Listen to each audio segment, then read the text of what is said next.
Hello and most welcome to 1367.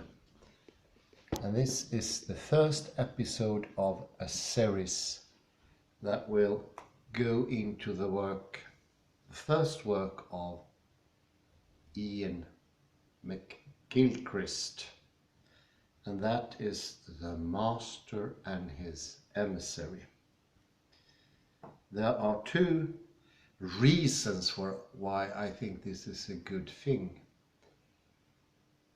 In order to understand his latest masterpiece and biggest book ever produced, a whopping 1700 pages of the matter with things, one needs to have the foundation laid before with the master and his emissary.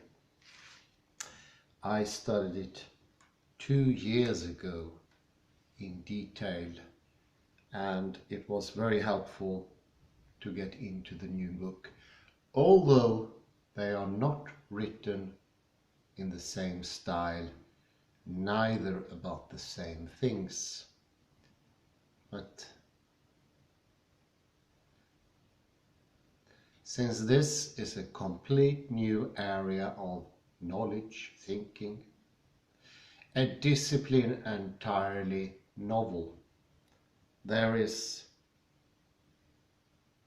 good chances you will be helped by laying the foundation. So I'll start in the summary here.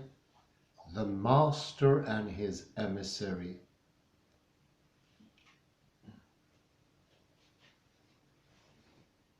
The book thesis of Iain McGilchrist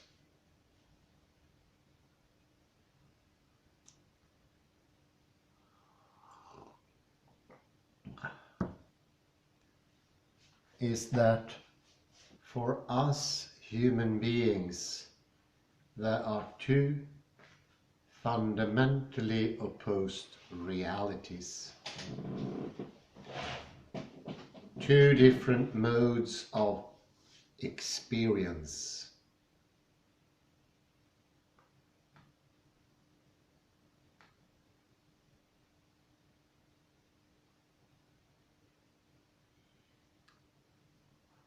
That each is of ultimate importance in bringing about the recognizable human world.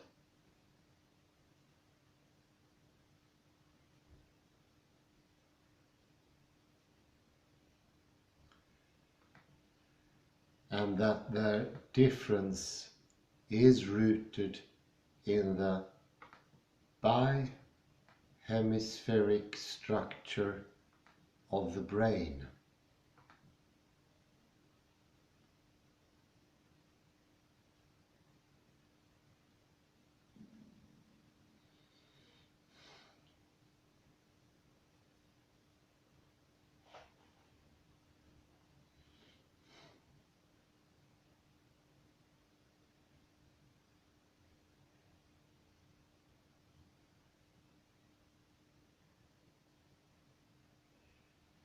It follows that the hemispheres need to cooperate, but he believes they are in fact involved in a sort of power struggle.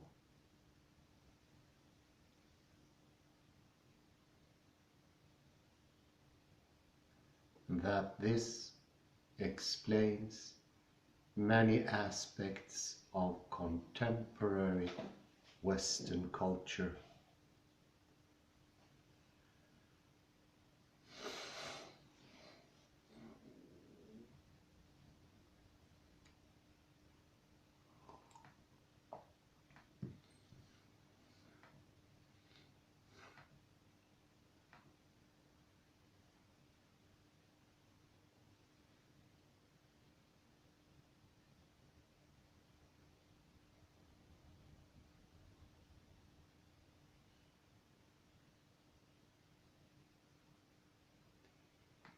Key questions on the brain.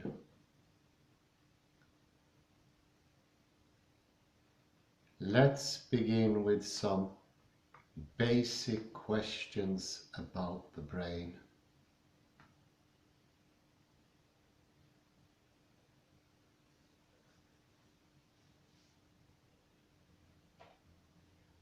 That, fundamental as they are,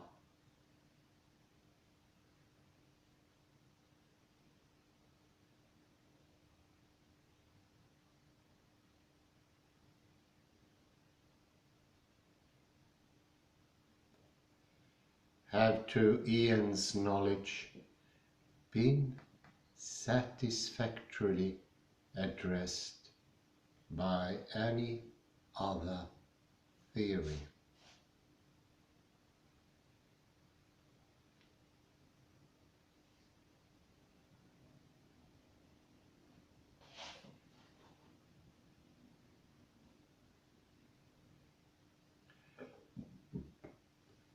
Why is the brain an organ that exists only to make connections divided?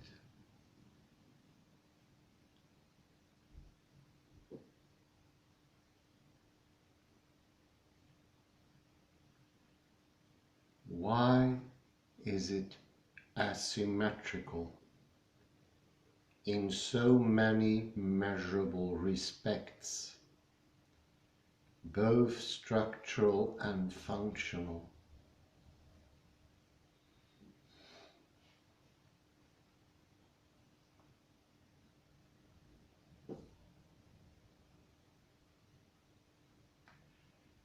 And why does its functioning seem to depend on its being asymmetrical?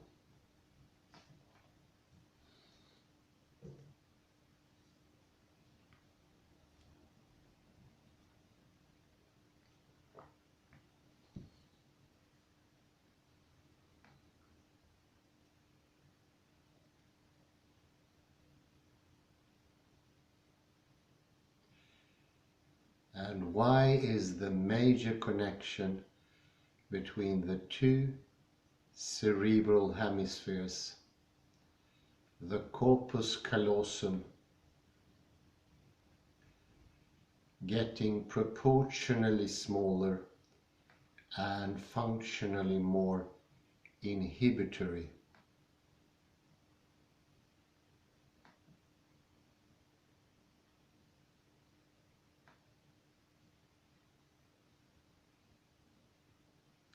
Rather than larger and functionally more facilitatory with evolution?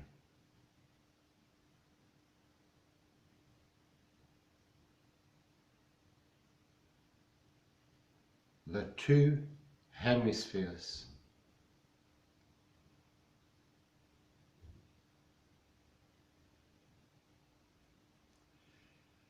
the first thing to make clear is that although the brain is often described as if it were composed of bits, modules,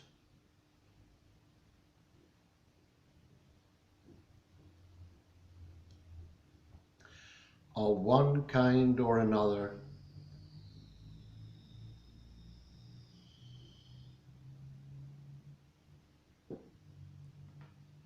which have then to be strung together, it is in fact a single, integrated, highly dynamic system.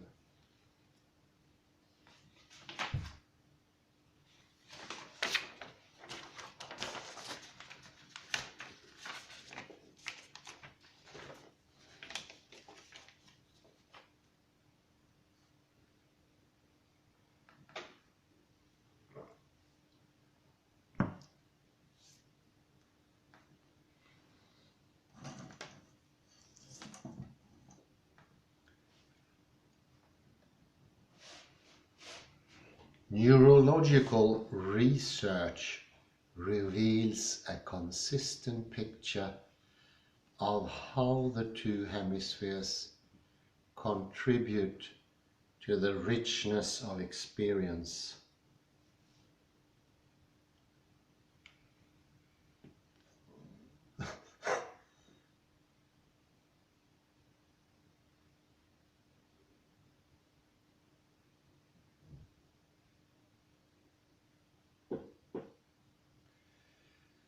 Essentially, this is that the right hemisphere tends to ground experience.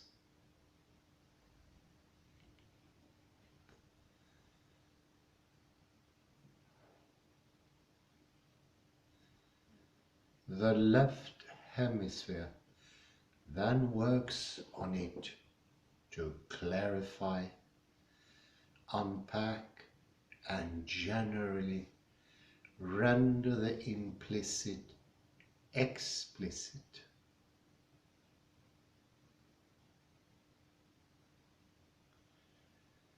And the right hemisphere finally reintegrates what the left hemisphere has produced with its own understanding.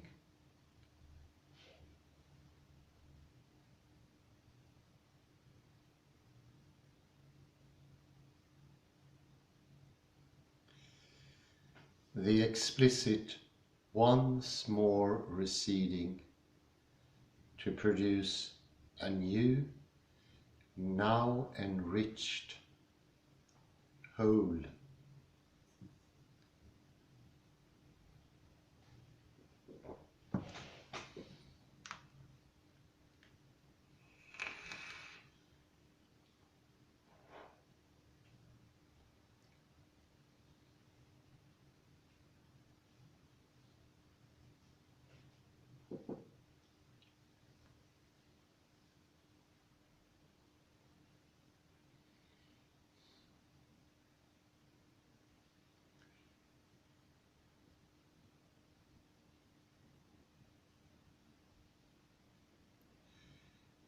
Note that the two ways of attending are both necessary and, strictly speaking, incompatible.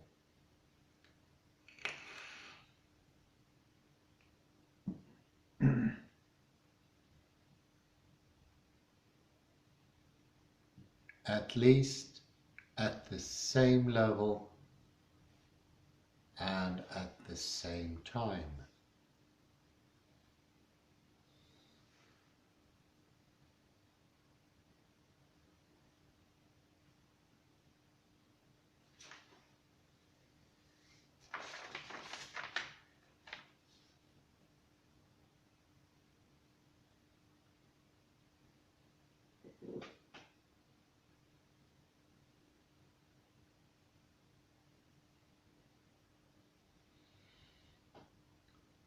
One of the more durable generalizations about the hemispheres has been the finding that the left hemisphere tends to deal more with pieces of information in isolation.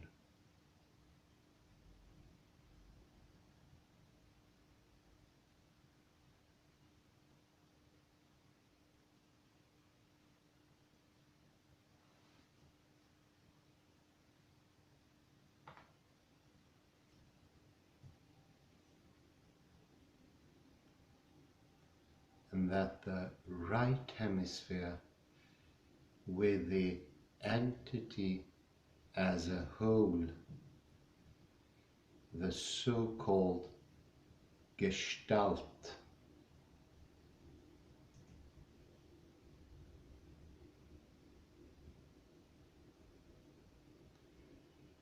possibly underlying and helping to explain the apparent verbal visual dichotomy, since words are processed serially,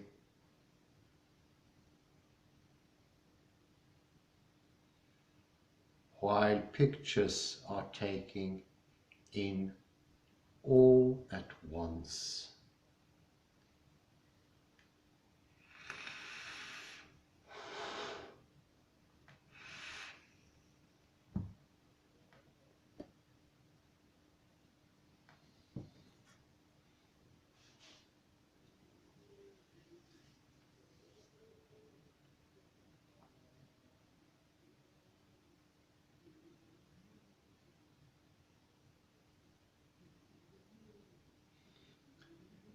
The right hemisphere's view is inclusive,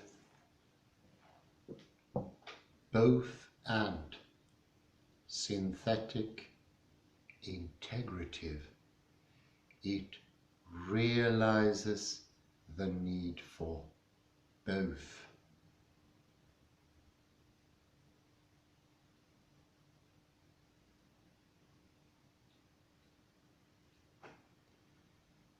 The left hemisphere's view is exclusive, either or, analytic and fragmentary.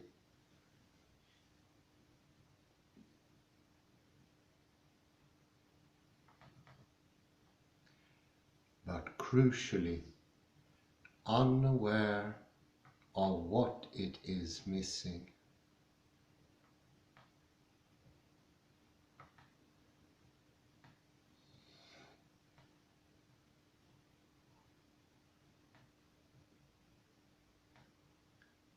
It therefore thinks it can go it alone. In one, we experience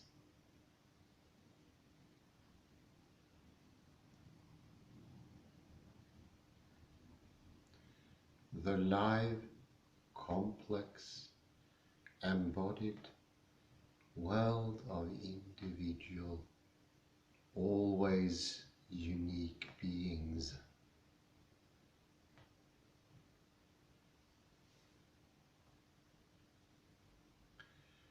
Forever in flux, a net of interdependencies,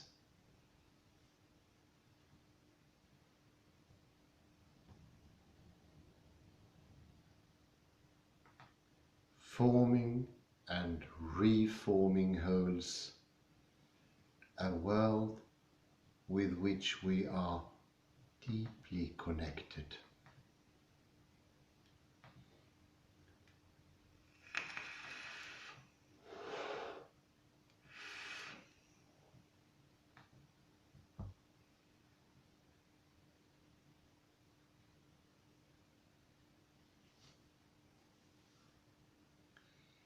In the other, we experience our experience in a special way.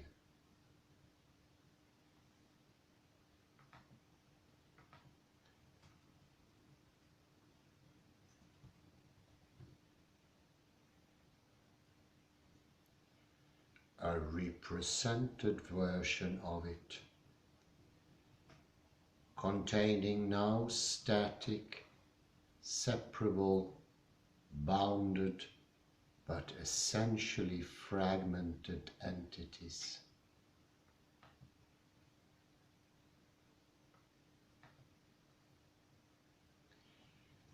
Grouped into classes on which predictions can be based.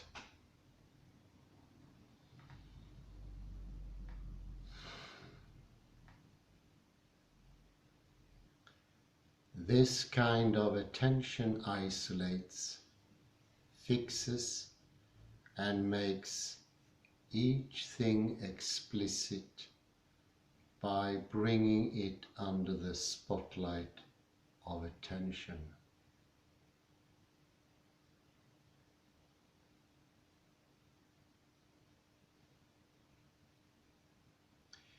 In doing so, it renders things inert, mechanical, lifeless.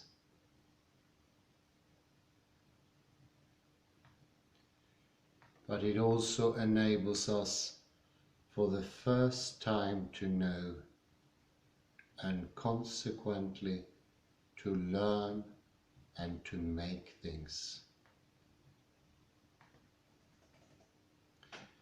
This gives us power.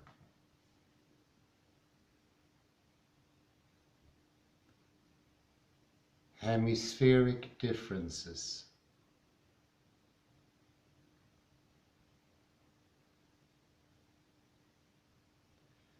The right hemisphere presents individual, unique instances of things and individual, familiar objects.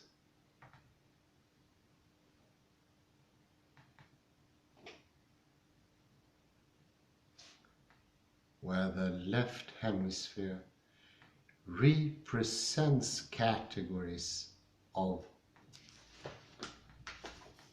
things and generic, non-specific objects. In keeping with this, the right hemisphere uses unique reference, where the left hemisphere uses non-unique reference.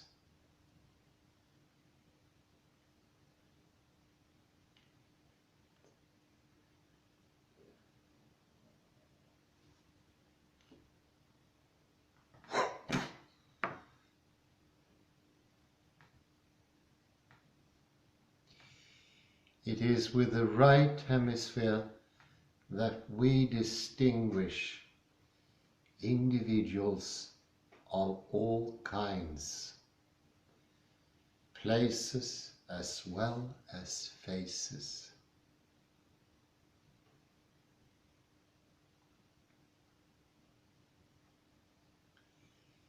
In fact, it is precisely its capacity for holistic processing that enables the right hemisphere to recognize individuals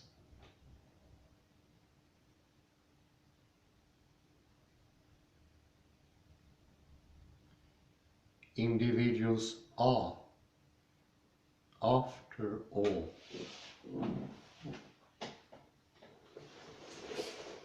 gestalt holes.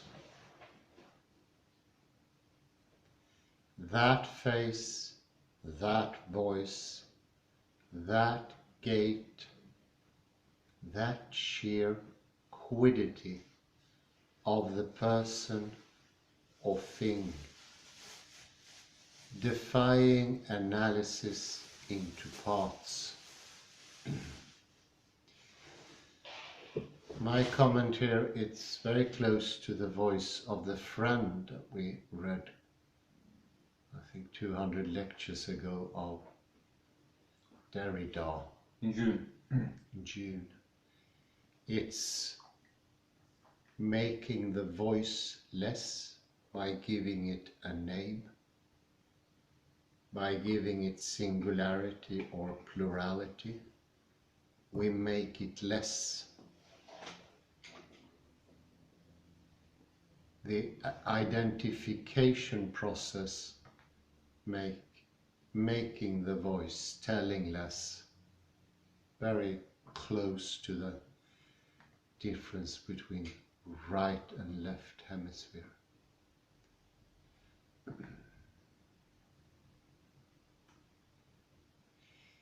It is worth considering that numbers can either signify absolutes,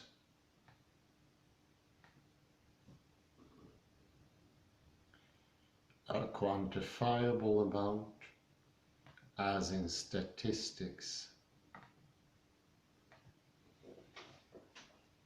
which would suggest an affinity with the left hemisphere.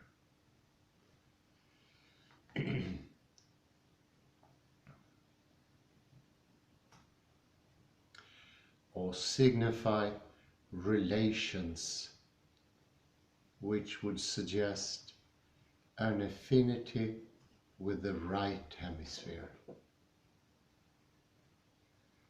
And I would compare here, relations in numbers are also ordinal numbers. A first, a second, a third. That makes for relations which are absent in the cardinal numbers.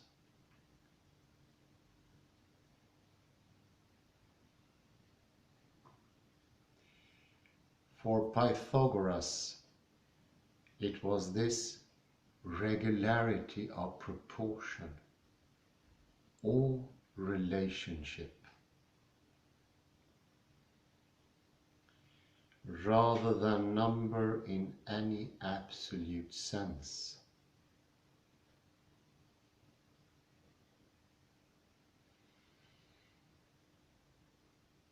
That underpinned music and beauty, the music of the spheres, the natural harmony of the universe in all its differences, in its fractality, I might add.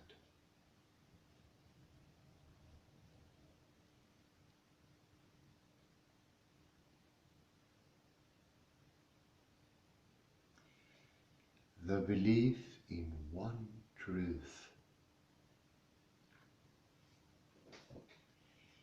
In such a society as ours,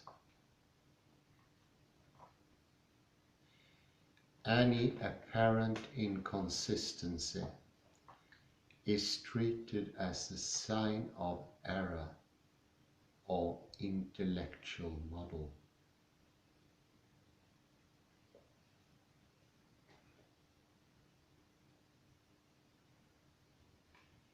Ambiguity is no longer a strength.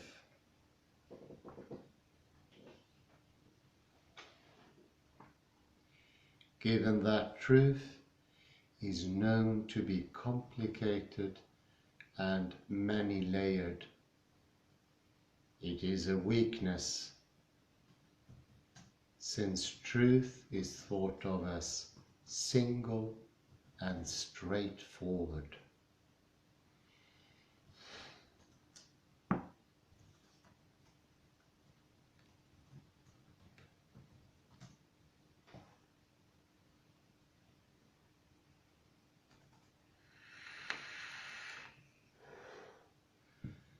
It is therefore easier to accept the left hemisphere's point of view,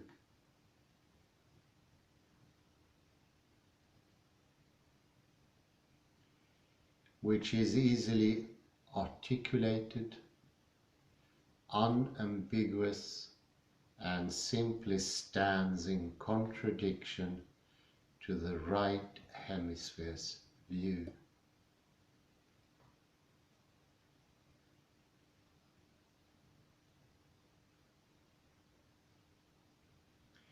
Than to accept that of the right hemisphere.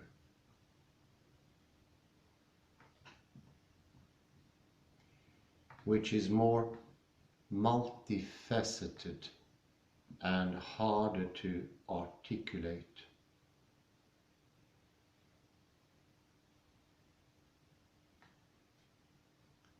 And is already inclusive of the apparently incompatible left hemisphere's point of view.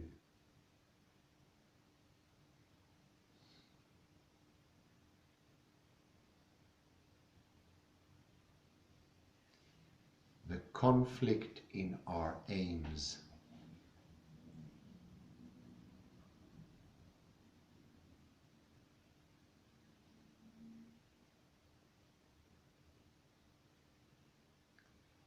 On the one hand, there is the context, the world of me, just me and my needs, as an individual competing with other individuals.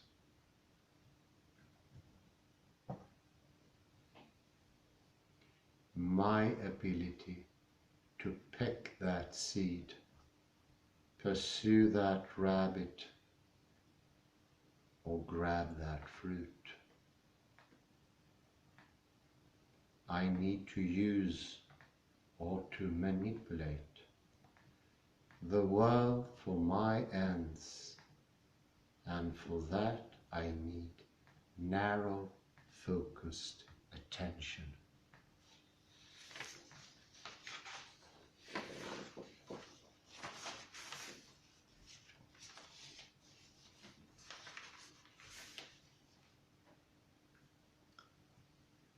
On the other hand, I need to see myself in the broader context of the world at large,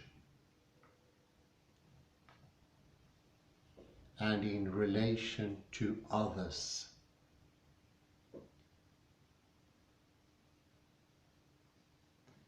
Whether they be friend or foe,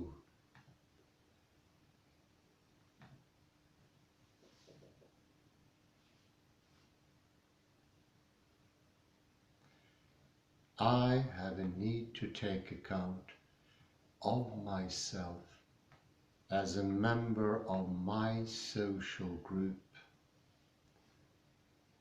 to see potential allies, and beyond that to see potential mates and potential enemies.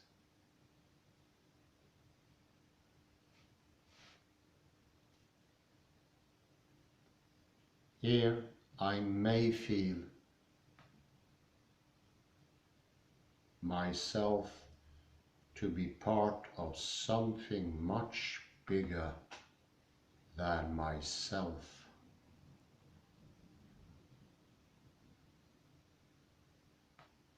And even existing in and through that something that is bigger than myself.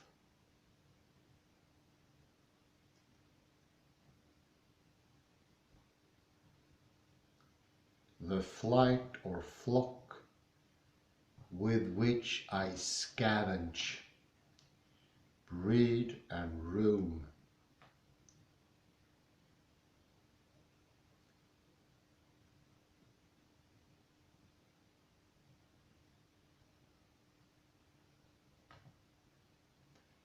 the pack with which I hunt,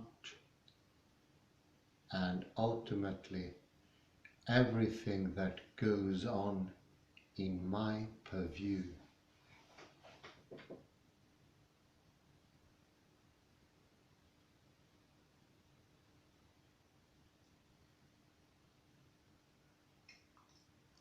This requires less of a willfully directed, narrowly focused attention.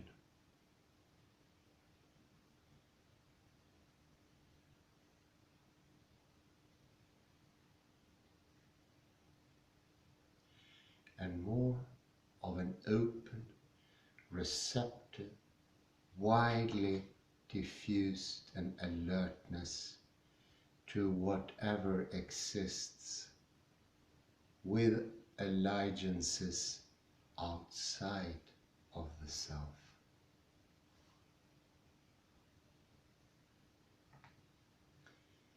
These basic incompatibilities suggest the need to keep parts of the brain distinct, in case they interfere with one another.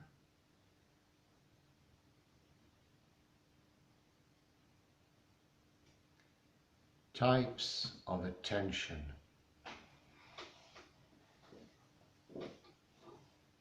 The conventional neuropsychological literature distinguishes 5 types of attention: vigilance, sustained attention, alertness, focused attention, and divided attention. I just have to comment here, this is incredibly close to the Samkhya we mentioned in 1364.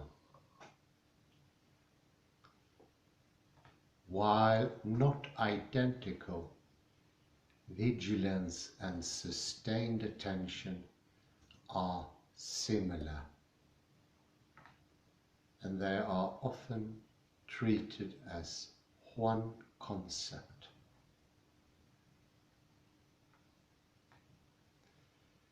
Together with alertness, they form the basis of what has been called the intensity axis of attention.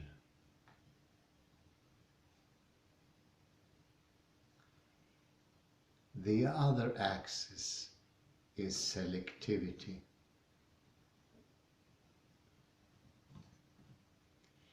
Made up of the 2 remaining types, focused and divided attention.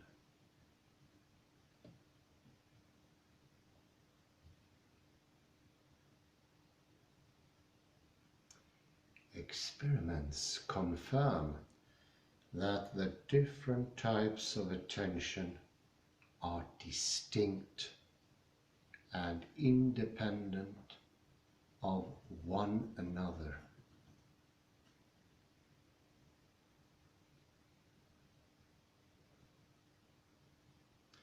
And subserved by a number of different brain structures distributed extensively over the prefrontal, anterior, cingulate and posterior parietal areas of both hemispheric cortices.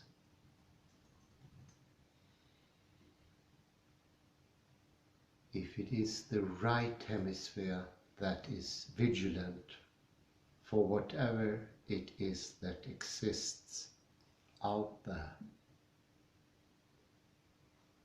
it alone can bring us something other than what we already know.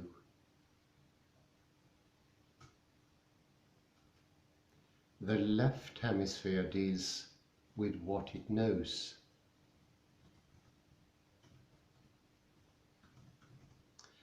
And therefore prioritizes the expected its process is predictive.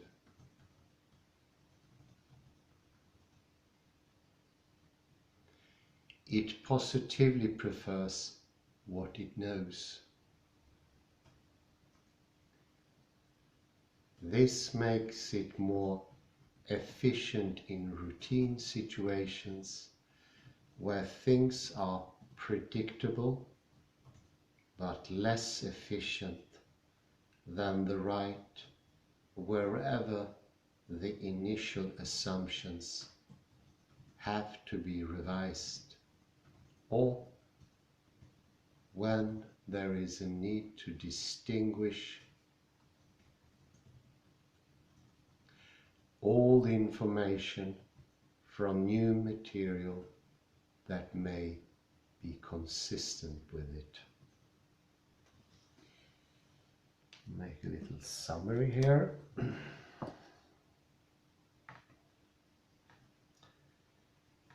The left hemisphere is the regurgitating, refluxing knowledge. It is always limited to what we already know. It is processing the known. And of course, there is great evidence, as you might have heard in the earlier lectures, that knowledge is no longer. School children stop developing their intellect already at the ages of 11 to 12. Then instead using the same material over and over again. And this is the attention type of the left hemisphere. It has its uses, but to be able to use the left hemisphere effectively, we also need to know when to use it. The right hemisphere is the hemisphere of knowledge. All knowledge is singularly based in the right hemisphere. It then gives what it already has, a little part of it, to the left hemisphere. But all information passes from right to left through the corpus callosum, the connecting tissues between the hemispheres. The right hemisphere can understand. That's the center of understanding something. McGilchrist makes a specific point of that, because understand means to stand tall, be directed or uplifted. Whereas the attention of the left hemisphere is the one of grasping, taking, and putting it into already established things by the idea of complete identity, sameness. Therefore, oddly enough, to some extent, it's very close to the Newtonian idea of identity, sameness, homogeneity. So one, the left, deals with sameness, identity, the use of the material from the right hemisphere, which it reuses to represent, to have a simple, executable, automatic behavior. The right hemisphere, it's the only hemisphere that has connection to the outside world and also to the inside world of muscles, proprioception, kinesthesia. So all the connections that are interacting, learning, directing, planning is situated in the right hemisphere. And it's also the seat of the soul, the deeper understanding, the continuous understanding, because the left hemisphere is point-like in attention. It doesn't have an ongoing consciousness, which you could call soul.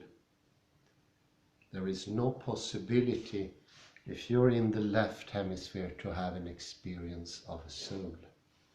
Continuity is only possible in the right,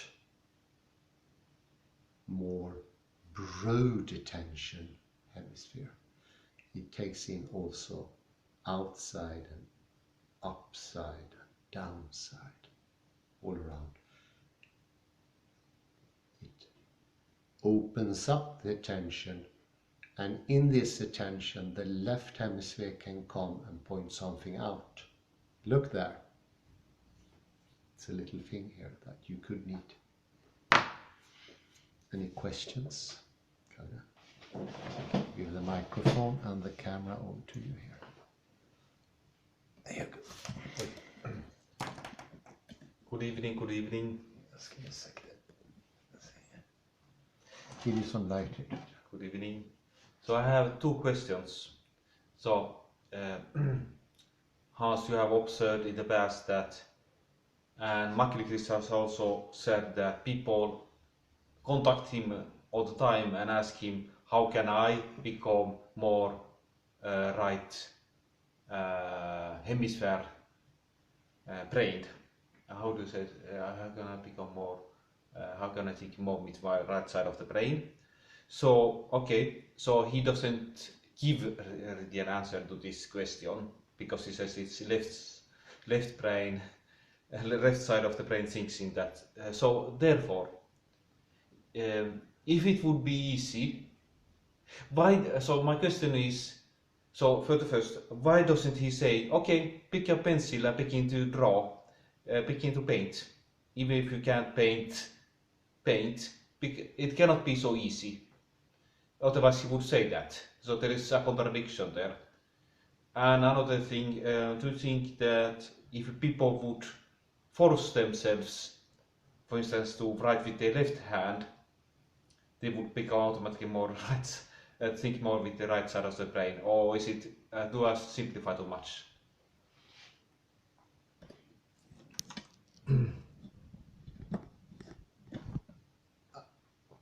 I think he thinks himself, this is my guess, that his job is to point the differences out, and maybe he leaves the field open for others to take the gauntlet, to take the mission of helping. And one person, as you indicated, Betty Edwards, shows that drawing complicated things, for instance, she has 7 different ways, will force the simple-minded left hemisphere to abandon the task because it gets boring, gets too strainful for the left hemisphere, and slowly it grows to the right hemisphere. It's also a calming process. The quick calculations, if you want, or repetitions of the left hemisphere makes for a crowded, quick consciousness, point-like. Its real purpose is possibly in the hunting situation to focus on just one thing, but with too many things it becomes overstrained. And my friend Dr. Jan Eiskens called that overclocking. It goes too quick to be working properly. I would say that there is a problem also for the left hemisphere. It has taken on more than it can handle, and stress and confusion evolves. But there is a heap of things that you can do, in my opinion, and this is my opinion, not Gilchrist's opinion. One is do things that get you into contact with your body.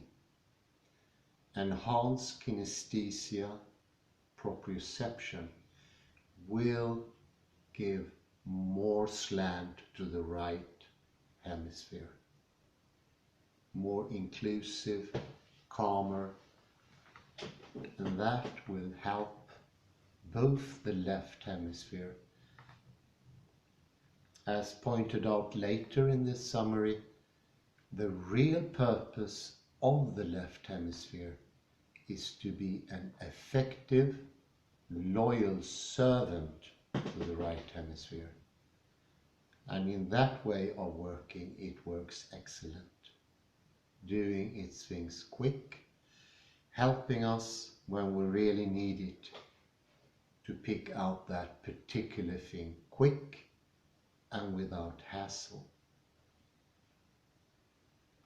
I just speculate here, but I can imagine in this more complicated world that we're living in, with a lot of stimuli everywhere, the left hemisphere burns out literally and becomes more and more erratic and more demanding, oddly enough. Because when nothing is working, we tend to go even more to the left hemisphere. That is the hemisphere of stress, especially in this modern day and age. I would point this thing out as a stress giver. Messages coming from all over the place, giving on whole experiences, and the left hemisphere, he or she or it doesn't know what is important and not important. Distraction.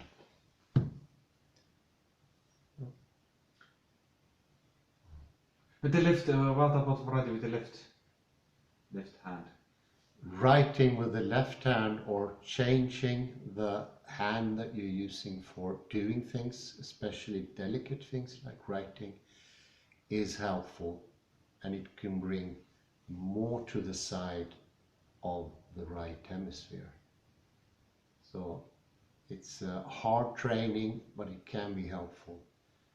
There are people who are using both hands.